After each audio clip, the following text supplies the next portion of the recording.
Egg hens ہیں، ان تمام میں ہم دیکھیے دالیں بھی جو ہیں وہ میں آپ کو یہاں پہ یہ بتا دوں، یہ پاکستان کی ایک جو ایگریکلچر پالیسی کے ساتھ ایک ہم نے پورا 20 سالوں میں ہر چیز ہی کو اگنور کیا. ہم نیوزی لینڈ اور آسٹریلیا سے دالیں منگواتے ہیں. آپ اندازہ لگا لیجئے کہ ہم اس وقت ایک زرعی ملک ہیں، لیکن ہماری دال جو ہم کھاتے ہیں یہ بھی ہمیں نیوزی لینڈ سے آتی ہے. اور یہ جو امپورٹڈ اس وقت چیزیں ہیں، ایک امپورٹڈ انفلیشن ہے جس کی وجہ سے ہمیں اس کا سامنا جو ہے وہ کرنا پڑتا ہے. لیکن اس وقت بھی پاکستان اس ریجن میں اگر ہم کمپیریزن کریں انڈیا سے، بنگلہ دیش سے، تو اس وقت سب سے سستا ملک ہے سوائے چائے کے. جو وہاں پر جو ہندوستان میں 1232 روپے کی ہے وہ ہم، اور بنگلہ دیش میں 916 روپے کی ہے، سری لنکا میں 1117 کی ہے، ہمارے ہاں 1315 روپے کی ہے پر کے جی چائے. چائے ہماری مہنگی ہے، باقی تمام چیزیں جو ہیں، چاہے دالیں ہیں، آٹا ہے، ایون سبزیاں ہیں، یہ تمام اس ریجن میں ہم اس سے جو ہے وہ اس وقت جو ہے وہ ہم اس پوری ریجن میں سب سے سستا ملک ہیں. اور اب جب ہم یہ ہیلتھ کا بجٹ جو ہے اور اس کے بعد جو راشن ہے وہ بھی نکال دیں گے تو اس سے اور سستا جو ہے وہ ہمارے لوگوں کو ملے گا. اور آٹا جو ہے جب آپ اس کو جو 30% رعایت جو بھی ملے گی 50,000 سے کم آمدنی والے لوگوں کو، ایکچولی انہیں آٹا 2018 میں جو آٹے کی قیمت تھی اس سے بھی سستا آٹا جو ہے وہ مل رہا ہوگا. اسی طریقے سے جو مسئلہ ہمارا آ رہا ہے وہ اب بھی جو ہے وہ کراچی اور حیدرآباد میں آ رہا ہے.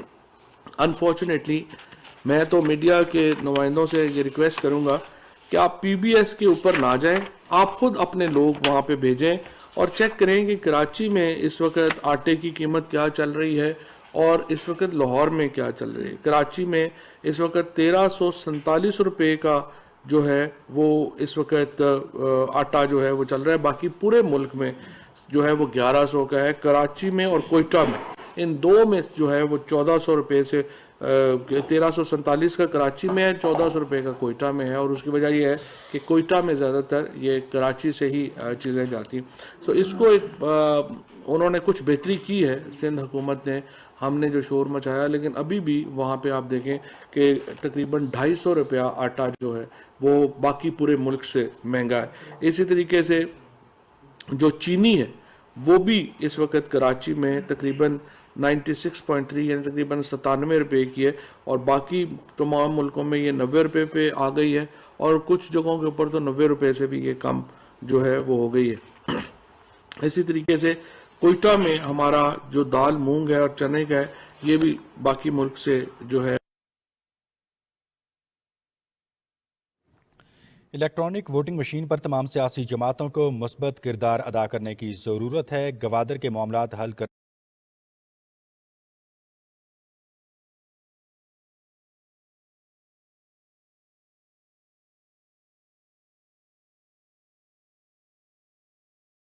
جو آٹا ہے اس کی قیمت کنٹرول کر پا رہے ہیں، نہ ہی شوگر کی قیمت کا کنٹرول کر پا رہے ہیں.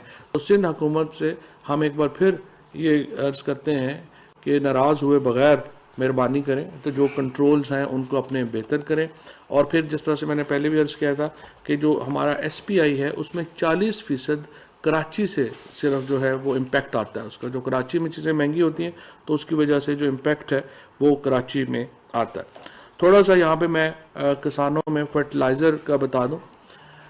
جتنے اچھے طریقے سے فرٹیلائزر کو اس حکومت نے مینیج کیا ہے، اتنی گیس کے بحران کے باوجود اس کی مثال نہیں ملتی.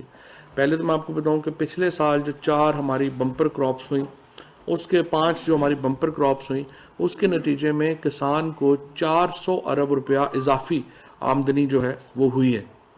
اس وقت دنیا میں یوریا کی قیمت تقریباً 10,000 روپے کے اوپر ہے. ہمارے ہاں اس وقت جو بیگ ہے وہ مل رہا ہے 1700 روپے سرکار کے اوپر، اور جہاں پہ بلیک کی شکایت ہے وہاں پہ بھی 2200 روپے کا. تو آپ اندازہ لگا سکتے ہیں کہ اتنا بڑا جو فرق ہے قیمت کا وہ ہوا. اور اس کا جو فرق ہے یہ ایسے ہی نہیں ہو گیا، اس میں ایک بہت ہی ہماری ایک سمجھیے کہ جو ہماری انرجی منسٹری ہے، جو ہماری انڈسٹریز منسٹری ہے، انہوں نے ایک بہت ہی پلان طریقے سے یہ فیصلہ کیا کہ جو ہمارے گیس کے پلانٹس ہیں ان کو گیس کی سپلائی جو ہے وہ جاری رکھی جائے. اور اگرچہ ہمارے ہاں ڈومیسٹک گیس کا بحران آ جاتا ہے لیکن ہم نے فرٹیلائزر کو گیس جو ہے وہ جاری رکھی, جس کی وجہ سے اس وقت پاکستان کی ہسٹری کی سب سے بڑی پروڈکشن جو ہے وہ یوریا کی ہم لے سکے, جو تقریباً 34 ملین میٹرک ٹن ہے. یہ ہماری ہسٹری کی سب سے بڑی پروڈکشن جو ہے وہ ہوئی ہے. اور اگر یہ تھوڑا گیس کا ہمارا ایشو نہ ہوتا تو ہم شاید 37 پہ چلے جاتے. گیس میں یہ بات ہمیں سمجھنے کی ضرورت ہے, جو روز ہم ٹیلی ویژنس کے اوپر دکھایا جاتا ہے کہ فلانے شہر میں گیس کم ہو گئی ہے, فلانے میں, یہ صرف 28% لوگوں کا بوجھ 78% لوگ اٹھا رہے ہیں. تمام جو گیس شہروں میں ہے وہ سبسیڈائزڈ گیس ہے اور اس کا بوجھ 78% ان لوگوں کے اوپر آ رہا ہے جو کہ جن کے پاس گیس نہیں ہے. وہ ایل پی جی کے اوپر ہے یا کوئلے کے اوپر ہے یا وہ اور جو لکڑی کے اوپر ہے, دیگر ذرائع کے اوپر ہے, ان کے پاس گیس نہیں ہے. اور وہ 78% لوگ بڑے شہروں میں رہنے والے 28% لوگوں کا بوجھ اٹھا رہے ہیں. یہ اس کا ڈیفینیٹلی یہ لمبا عرصہ نہیں چل سکے گا. گیس 9% ہمارے ہاں ہر سال ڈپلیٹ ہو رہی ہے. پچھلے سال 9% ڈپلیٹ ہوئی, اس سال پھر 9% ڈپلیٹ ہو رہی ہے, اور اس کے نتیجے میں آپ کے پاس چند سالوں میں گیس نہیں رہے گی. اور خصوصاً یہ جو بڑے شہروں میں لوگ جو بہت سستی گیس کے عادی ہو چکے ہیں, ان کو اپنی عادتیں جو ہیں وہ بہرحال بدلنی ہوں گی, اور ہمیں گیس کا جو پورا سسٹم ہے اس کو ری اسٹرکچر کرنا ہوگا. انرجی کے اوپر ان 78% لوگوں کا بھی اتنا ہی حق ہے جو کہ اس وقت گیس کی سہولت سے محروم ہے, جتنے کہ وہ جو کہ بڑے شہروں میں رہتے ہیں اور ان کے پاس گیس جو ہے وہ آ رہی ہے. اس کے ساتھ جو ڈی اے پی ہے, چونکہ اس کی قیمت اس وقت دنیا میں بہت مہنگی ہے, ڈی اے پی ہم بناتے نہیں ہیں, 70% ڈی اے پی ہم امپورٹ کرتے ہیں, اس کی قیمت جو ہے اس میں اضافہ ہوا ہے, اور اس کی نان اویلیبلٹی کی وجہ سے بھی پاکستان میں یوریا کی قیمت جو ہے وہ بڑی ہے. اب یہ یوریا کی جو قیمت ہے اس میں بھی ڈکلائن جو ہے وہ آ رہا ہے. تقریباً ایک اوور آل جو پی بی ایس تھا اس کے مطابق یہ تقریباً 10% کم ہوئی ہے پچھلے ان ہفتوں میں, اور اب تقریباً یہ 1834 روپیہ اس کی ایوریج پرائس جو ہے وہ نکل رہی ہے. اور جو اس کی بڑی وجہ جو ہے وہ یہ ہے کہ جو اب ہمارے ہاں بوائی کا سیزن مکمل ہو گیا. ایک بڑے ٹی وی نے لکھ دیا کہ اس سے بوائی متاثر ہوگی, تو میں نے بتایا کہ تقریباً پورے ملک میں گندم جو ہے وہ پہلے ہی اس کی بوائی جو ہو چکی ہے, اور اس کے مطابق جو ہے وہ اب ہم آگے بڑھیں گے. اچھا جی, شوگر کی نئی پالیسی جو ہے ریفارمز کا ایک ہم نے پوری کمیٹی تشکیل دی تھی, جس کا مقصد یہ تھا کہ وہ شوگر کے اوپر جو ہے وہ اپنے معاملات دیکھیں گے. شوگر کے جو ایشوز ہیں اس کے اوپر ایک کمپریہنسو رپورٹ جو ہے وہ دی گئی ہے, اور sugar sector reform committee report جو ہے وہ آج جاری کی جا رہی ہے. اس میں ایک 3 ہفتے کے لیے ایک پبلک ڈیبیٹ ہوگی اور تمام لوگ جو ہیں اس کو دیکھ لیں گے. اس میں بہت بڑے پرپوزل دیے گئے ہیں, جس میں ایک بڑا پرپوزل یہ ہے کہ شوگر کو ڈی ریگولیٹ کر دیا جائے, اور اس میں نہ حکومت جو ہے وہ قیمت فکسیشن میں ڈلے, نہ ہی سبسڈی میں ڈلے, اور نہ ہی صرف جو کرشنگ سیزن ہے اس کو حکومت انفورس کرے. لیکن یہ ابھی پبلک ڈیبیٹ کے لیے دے دی گئی ہے 3 ہفتے اس کے اوپر سجیشنز, اور جو لوگ باقی بھی اس میں بات کرنا چاہتے ہیں وہ بات کر لیں, اور اس کے مطابق پھر اس کو جو ہے وہ ہم آگے لے کے چلیں گے. معاون خصوصی برائے صحت ڈاکٹر فیصل سلطان نے کرونا کی جو نئی قسم اومیکرون آئی ہے اس کے اوپر ایک بریفنگ دی ہے, اور فی الحال ہمارے ہاں ہمیں خوشی کی بات ہے کہ نہ صرف یہ کہ 25% لوگوں نے اپنی ویکسین جو ہیں وہ لگوا لی ہیں, یہاں پہ صرف یہ ہے کہ 2 کروڑ لوگ ہیں پاکستان میں جنہوں نے ویکسین کی 1 ڈوز لگوائی ہے. ان سے ہماری درخواست ہے کہ وہ دوسری ڈوز لگوا لیں, کیونکہ جو ویکسین کی 1 ڈوز ہے اس سے 3% کے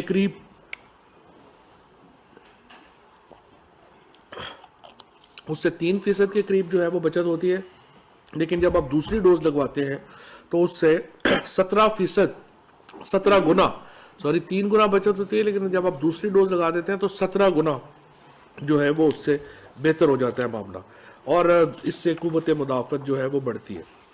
اس کے ساتھ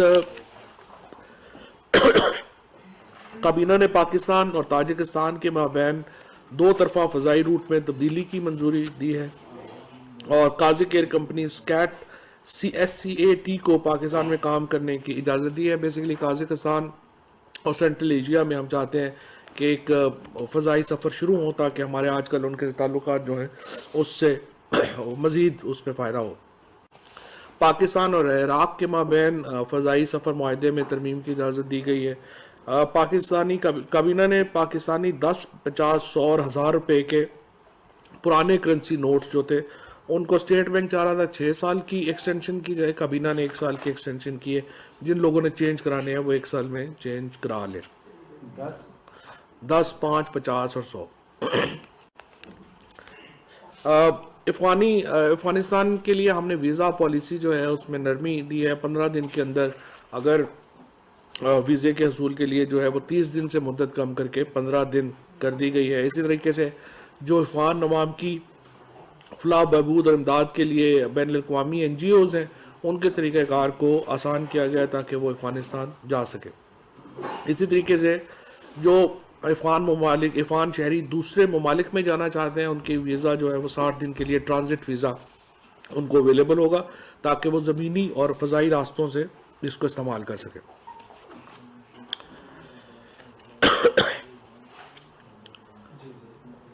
کابینہ کو اوگرا کی سالانہ رپورٹ برائے سال 2019-20 پیش کی گئی۔ اس میں پہلی بار ایک بہت بڑا جو ریفارم آیا ہے کہ اب 10 کمپنیز کو لائسنس دیا گیا ہے جو کہ پاکستان کے اندر پرائیویٹ سیکٹر میں گیس امپورٹ کر کے لوگوں کو دے سکیں گی۔ سو یہ اس کی بھی ڈی ریگولیشن ہونے جا رہی ہے اور اس میں بہت میجر سٹیپس جو ہیں وہ لیے گئے ہیں۔ اس کے ساتھ یہ جو ہمارے ہاں پھٹتے ہیں غیر قانونی پمپس میں اور پلاسٹک کے کنٹینر میں ان کے خلاف ایک پوری مہم جو ہوگی، اور دوسرا یہ جو ہمارے گیس سلنڈرز پھٹتے ہیں اس کے اوپر پہلی بار ایک کمپریہنسو پالیسی جو ہے وہ لائی جا رہی ہے۔ ادارہ جاتی اصلاحات کے نومبر 2021 کو ہونے والے اجلاس میں فیصلوں کی توثیق جو ہے وہ کی گئی ہے۔ اسی طریقے سے جو ECC کے فیصلے ہیں ان کی توثیق جو ہے وہ کی گئی ہے، اور 5 بلین روپیز آپ کو پتہ ہے پہلے ہی ہم افغانستان کو دے رہے ہیں۔ OIC کی میٹنگ ہے 19 تاریخ کو، اس میں ہم مزید دیکھیں گے کہ کیسے ہم اپنے افغانستان کے بھائیوں کے لیے اور بہنوں کے لیے کیا مدد ہم کر سکتے ہیں، وہ بھی ہم کریں گے۔ جی تو یہ بتا دیں کہ جس طرح آپ نے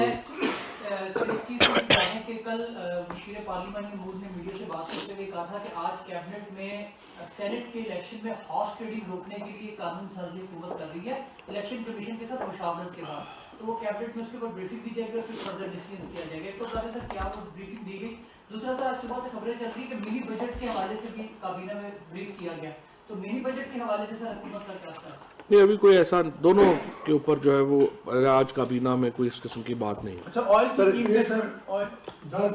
سر آپ نے بتایا کہ پیپلز پارٹی کے دور میں ABM آگے، لیکن بنیادی طور پر دیکھا جائے تو آپ کا بڑا انیشیٹو تھا۔ آپ کیا سمجھتے ہیں کہ جتنی مشینیں ریکوائر کی گئی ہیں وہ مل جائیں گی، اور آج تو پان کی کاشت کے حوالے سے بھی کوئی بات ہونی تھی؟ پالیسی نہیں ابھی آج آئی نہیں ہے، لیکن وہ آ جائے گی۔ وہ جو ہیلپ کا ہم نے شروع کیا تھا کام اس کو بڑا امپورٹنٹ ہے، وہ اس کو آ جائے گا۔ لیکن یہ EVM کے اوپر کوئی 4000 مشینیں کوئی پرابلم نہیں ہے، جو ہی الیکشن کمیشن ٹینڈر کرے گا یہ اویلیبل ہو جائے گا۔ سر یہ جو سپلیمنٹری فائنانس بل آ رہا ہے اس میں رپورٹ کیا جا رہا ہے کہ بہت ساری ایگزمپشن میڈیسن پہ بھی وڈرا ہو رہی ہے، اور کیا آپ یہ سمجھتے ہیں کہ اس سے کوئی دیکھیں عام میڈیسن میں آپ کو بتاؤں، فارما انڈسٹری پاکستان میں پہلی بار دوبارہ اپنے پاؤں پہ کھڑی ہوئی ہے۔ یہ جو ہم کہہ دیتے ہیں نا 100% اضافہ ہو گیا، 500% اضافہ ہو گیا، وہ جب آپ دیکھتے ہیں تو اضافہ کیا ہوتا ہے کہ 3 روپے قیمت تھی اس کی 7 روپے ہو گئی۔ اگر آپ 20 سال قیمتوں میں اضافے ہی نہیں کریں گے وہ انڈسٹری آپ کی بیٹھ جائے گی۔ دوائیاں ملتی نہیں ہیں، اس کے اوپر ایک بالکل فضول ایک مہم بنا دی جاتی ہے کہ یہ قیمت میں اضافہ ہو گیا۔ آپ دیکھیں نا اگر 3 روپے قیمت ہے 7 روپے ہو گئی تو کیا قیمت آ گئی۔ سو جو دوائیاں اسینشیل ہیں، اور اب تو ویسے بھی صحت کارڈ کے بعد یہ ایشو ختم ہو گیا، اب تو آپ دوائیاں علاج جو ہے وہ آپ کا ویسے ہی ادھر سے فری ہے، اس میں کیا پرابلم۔ پیٹرولیم مصنوعات کی قیمتیں عالمی منڈی میں چونکہ کم ہو رہی ہیں اور آج کیبنٹ میں بھی معاملہ میرے بحث لایا گیا، کیا